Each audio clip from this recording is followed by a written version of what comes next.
Hey, what's happening, everybody? It's me, Crazyfrankie, and I'd like to welcome you to my Week 9 4 key game picks.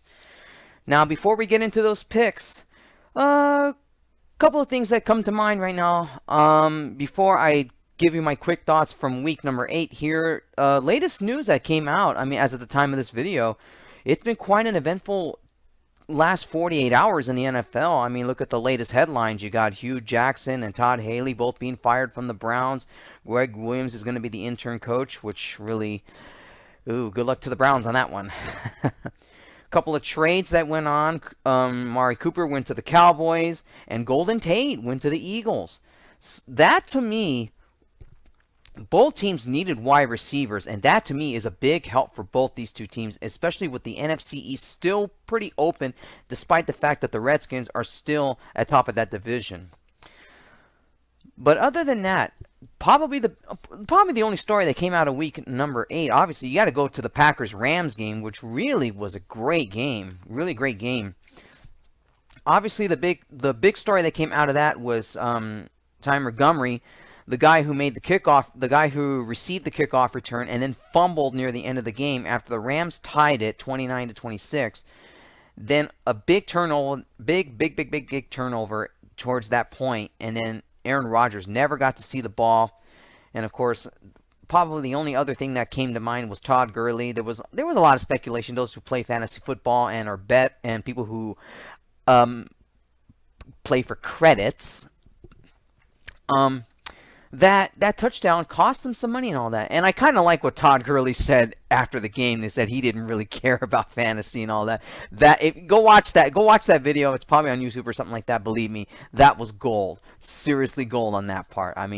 I could not agree more with Todd Gurley right there. When you're when you're playing against elite teams when you're trying to play against the best of the best like Aaron Rodgers, you don't dare give him the ball, because they know how to come back and score. Aaron Rodgers, like Tom Brady, they know how to pick defenses apart. Other than that, probably other things, the Saints probably are becoming a surprise now. They're still with one loss, and they got their revenge against the Vikings. And really right now, Minnesota, despite all this, I don't know if this team could be trusted. They're still hanging around in a terrible NFC North division, but yet I still don't know. I don't know if really Kirk Cousins was the right guy for that fit for that team. There's already speculations that, a lot of people are angry at him, and, rightfully so. But really, you got to look at their defense. The Vikings defense is just horrific. How could the Saints torch? To be honest, it wasn't Drew Brees that actually won them the game. It was actually the Saints defense. Saints defense out of all things. That just tells you Minnesota's got serious problems on both sides of the ball, which was they were supposedly supposed to be the elite team and all that. But unfortunately, things are not going according to plan, and Minnesota could be in big-time danger of missing the playoffs now, along with Green Bay. And other than that, Patriots won big over the Bills. I'm not going to get over that, whatchamacallit, of some objects that went on the field. I try to keep this clean as possible, and I'm not going to get into that, even though that is kind of hilarious. The Bills did this a few years ago. I could not help but laugh at it, but I'm not going to mention it here or even talk about it here. Anyways, let's get into Week 9, shall we? Let's begin with key game number 1. I'm repeating this pick again. I did this before. I kind of got burned on this one, and don't be surprised if I get burned on this again here. A rematch of Week 4, the Pittsburgh Steelers versus the Baltimore Ravens. Now, for obvious reasons now, the Pittsburgh Steelers right now are currently in first place. I don't know how. Well, that's because now as the Bengals go into a bye week after a big win they had last week against the Buccaneers, they're trying to stay head to head with Pittsburgh right now. Baltimore right now, the Ravens are a 3-point favorite in this one. The way they're playing right now, I don't know how they're favorites in this game. I know despite the fact they beat the Steelers in the first meeting. But this game probably is going to be much closer than people think it is. Now, Pittsburgh's starting to get on a groove and a roll. They don't have to worry much about Le'Veon Bell. I have to kind of say that he's kind of gone now. I don't think he's coming back for the Steelers. But they don't have much to worry about a running game now since they have found a replacement. Now, Roethlisberger went 24, 36, 257 yards, 2 touchdowns, and 1 interception in his last game against the Browns. Now, Flacco went 22 of 39, 192 yards, 1 touchdown, 2 interceptions. Now, for some reason, I mean, that was a big loss they had against the Panthers. Baltimore needs this game badly right now because they are trying to keep pace with Pittsburgh, and not only that, to be ahead in head-to-head matchup if it comes down to tiebreakers. But really right now, the way Baltimore is playing right now, they got to play as a desperate team right now because they don't want to fall further behind in the standings as it is right now. Pittsburgh may have sort of an advantage in this one, but if there's one thing when it comes to the Ravens know the Steelers probably better than anybody else in the NFL. It is going to be a very, very close game. Every time this game is in Baltimore, these games are close. And I picked Pittsburgh the first time around. I got burned on that one. And I'm going with the Ravens in this one. So don't be surprised if I get burned here. This is not a 100% sure pick. These two teams are big-time rivals. They know each other very well. And I wouldn't be surprised if the Ravens end up winning this game and sweeping the Steelers. But this game could go either way. I don't have a lot of confidence in this one here. But I'll pick the Ravens here. I don't know how they're a 3-point favorite in this one. I really think they shouldn't be a favorite in the way they're playing these last 2 games. But odds makers have them as a 3-point favorite. I'm going to stick with that. Ravens over the Steelers. Key game number 2, it is the Chargers versus the Seahawks. Seahawks are a slight favorite in this one at 1.5, and I agree. Chargers are on a roll. They haven't lost a game in some time.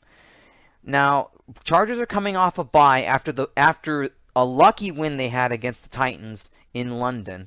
Rivers went 19 of 26 in that game, 306 yards, 2 touchdowns, no interceptions. That's been a huge thing for Rivers right now, to not turn the ball over. And he did a fantastic job of not turning it over last week. But when it comes to mine, you're playing a Seahawks team that is on fire right now. They have not lost a game in a while.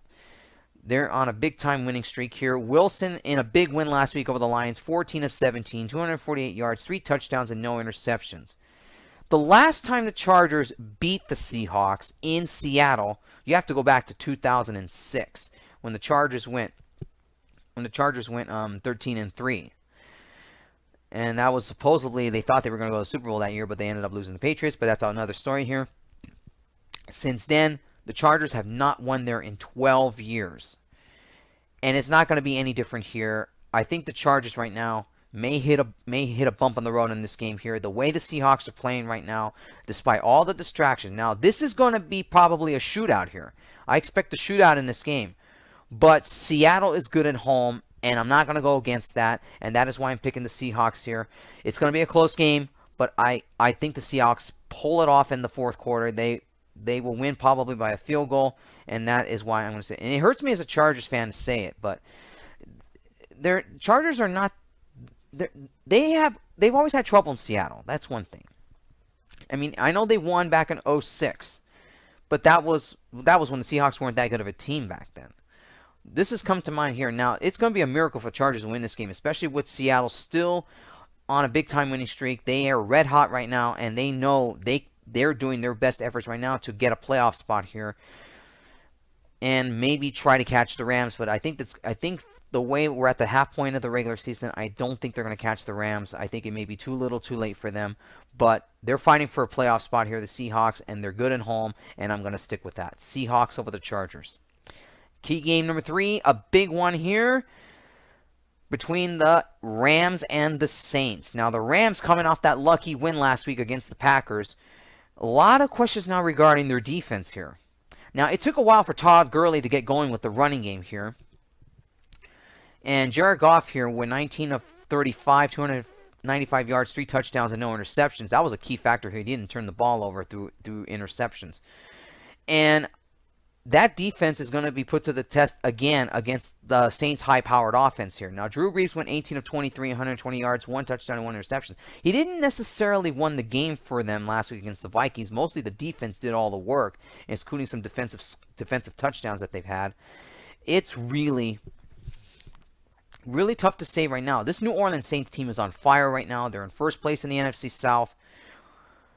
A lot of people may think that this may be the game where the Rams will probably lose here. The thing about Drew Brees right now, he hasn't met a strong defense yet. And that's one thing the Rams still have right now. Their defense, I don't know if their defense may have been exposed in that game against the Packers, but if that game probably fired them up last week in that big win, and don't be surprised if they go into New Orleans here and they win here.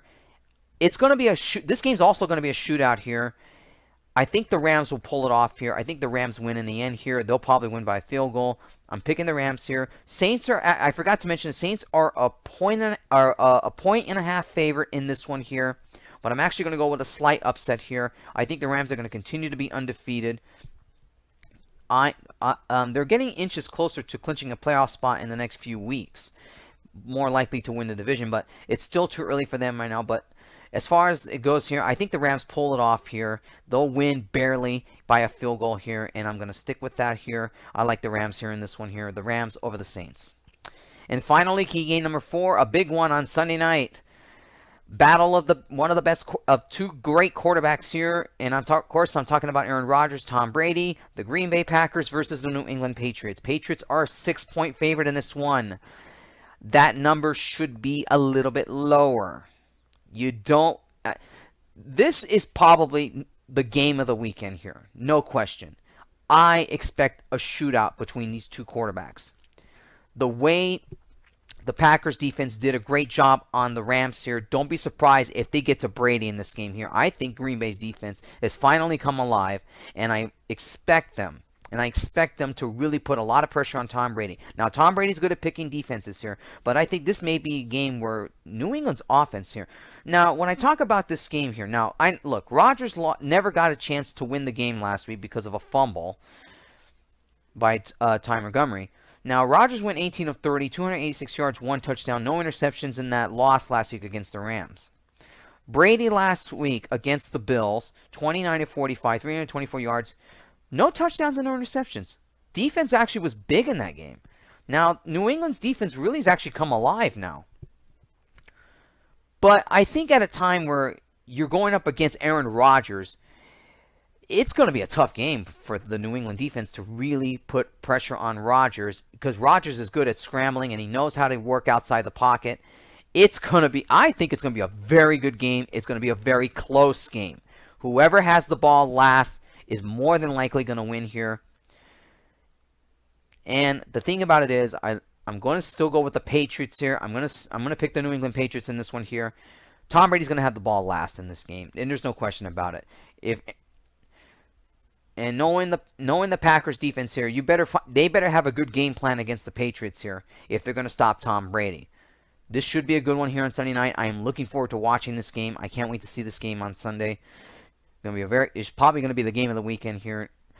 But I think the Patriots pull it out here in a very close game here. And I'm going to stick with the Patriots in this one here. Patriots over the Packers. All right, everybody, that wraps up my picks for week number 9. For all of my Week 9 picks, please check the description below. And I'll see you guys next week when I talk about my picks for Week number 10. We finally reached the halfway point of the NFL season, and we're getting ready to go down the stretch as we head into the final weeks of the regular season. Guys, I will see you all next week. Take care and enjoy your football weekend.